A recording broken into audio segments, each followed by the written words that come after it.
kelompok 4. Di sini kami akan membahas materi tentang mekanisme deadlock pada proses. Untuk persingkat waktu, langsung saja kita masuk ke materi ini. Di sini ada latar belakang dan rumusan masalahnya. Latar belakang, dalam sistem operasi modern, pengelolaan proses dan sumber daya sangat penting untuk efisiensi dan stabilitas. Konflik dapat muncul ketika beberapa proses memerlukan sumber daya yang sama. Deadlock adalah masalah serius di mana proses saling mengganggu sumber daya menghentikan eksekusi. Rumusan masalahnya di sini kami akan bahas apa itu deadlock dan apa saja kondisi penyebab deadlock, bagaimana mekanisme deadlock terjadi dan apa saja metode penanganan pada deadlock, dan contoh kasus deadlock dan penyelesaiannya. Pengertian deadlock adalah kondisi ketika dua atau lebih proses tidak dapat melanjutkan eksekusi karena masing-masing menunggu sumber daya yang sedang digunakan proses lain. Syarat terjadinya deadlock: Kaufman condition. Pertama, mutual exclusion. Mutual exclusion, sumber daya hanya dapat digunakan oleh satu proses pada satu waktu. Hold and wait, proses di mana memegang satu sumber daya sambil menunggu sumber daya lain.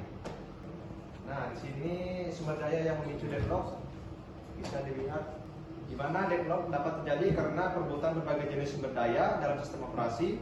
Memahami sumber daya ini penting untuk mencegah dan menangani deadlock.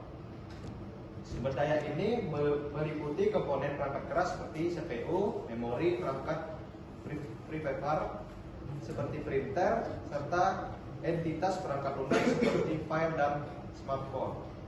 Mekanisme deadlock pada proses. Di sini ada ilustrasi terjadinya deadlock, di mana P1 mengunci A. Proses P1 berhasil mendapatkan dan mengunci sumber daya A. P2 mengunci B. Proses P2 berhasil mendapatkan dan mengunci sumber daya B. Dan P1 menunggu B. P1 membutuhkan B, tetapi B sedang dipegang oleh P2. P2 menunggu A. P2 membutuhkan A, tetapi A sedang dipegang oleh P1. Baik, selanjutnya ada metode penanganan deadlock. Deadlock prevention menghilangkan salah satu dari 4 syarat Kaufman agar deadlock tidak pernah terjadi. Kedua, deadlock avoidance menggunakan algoritma seperti Banker algorithm untuk memastikan sistem tetap dalam keadaan aman atau safe state. Deadlock detection membiarkan deadlock terjadi lalu mendeteksinya secara berkala menggunakan grafik alokasi sumber daya. Contoh soal di sini ada contoh soal yang pertama, deadlock dua proses. Diketahui sistem memiliki dua sumber daya, R1, R2, dan dua proses yaitu P1 dan P2. Penyelesaian, ya, jadi deadlock. Mutual exclusion, R1 dan R2 hanya dapat digunakan satu proses pada satu waktu. Hold and wait, P1 memegang R1 dan menunggu R2. P2 memegang R2 dan menunggu R1. No preemption, R1 dan R2 tidak dapat direnggut paksa. Circular wait, P1 menunggu R2 dipegang P2, P2 menunggu R1 dipegang P1. Semua kondisi Kaufman terpenuhi sehingga deadlock terjadi. Baik, di contoh soal yang keduanya ada penggunaan Banker algorithm. Diketahui sistem dengan 3 unit sumber daya tersedia, P1, P2, dan P3. Pertanyaan, apakah sistem berada pada safe state? Penyelesaian, ya, sistem berada pada safe state.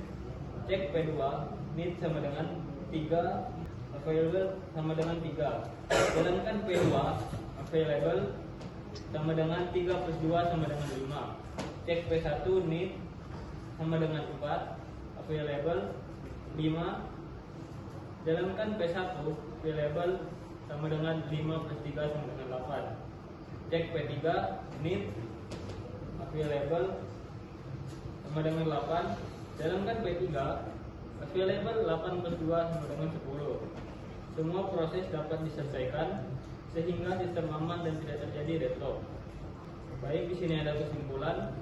Deadlock adalah kondisi kritis dalam sistem operasi di mana proses saling menunggu sumber daya menyebabkan kebuntuan eksekusi. Kondisi ini hanya terjadi jika keempat syarat Kaufman atau mutual exclusion, hot and wide, no preemption, circular wide terpenuhi secara bersamaan. Penanganan deadlock dapat dilakukan melalui beberapa metode. Yang pertama ada prevention, mencegah salah satu syarat Kaufman terpenuhi agar deadlock tidak pernah terjadi. Selanjutnya ada avoidance, menggunakan algoritma seperti banker algorithm untuk memastikan sistem tetap dalam keadaan aman atau safe state sehingga deadlock dapat dihindari. Selanjutnya ada detection, membiarkan deadlock terjadi, kemudian mendeteksinya secara berkala menggunakan grafik alokasi sumber daya. Dan selanjutnya ada recovery. Setelah deadlock terdeteksi, sistem akan menghentikan proses yang terlibat atau mengambil paksa sumber daya untuk memulihkan keadaan dan melanjutkan operasi. Memahami mekanisme deadlock dan menerapkan strategi penanganan yang tepat adalah kunci untuk menjaga stabilitas dan efisiensi sistem operasi. Sekian dari presentasi kami. Apabila ada pertanyaan, mohon ditanyakan.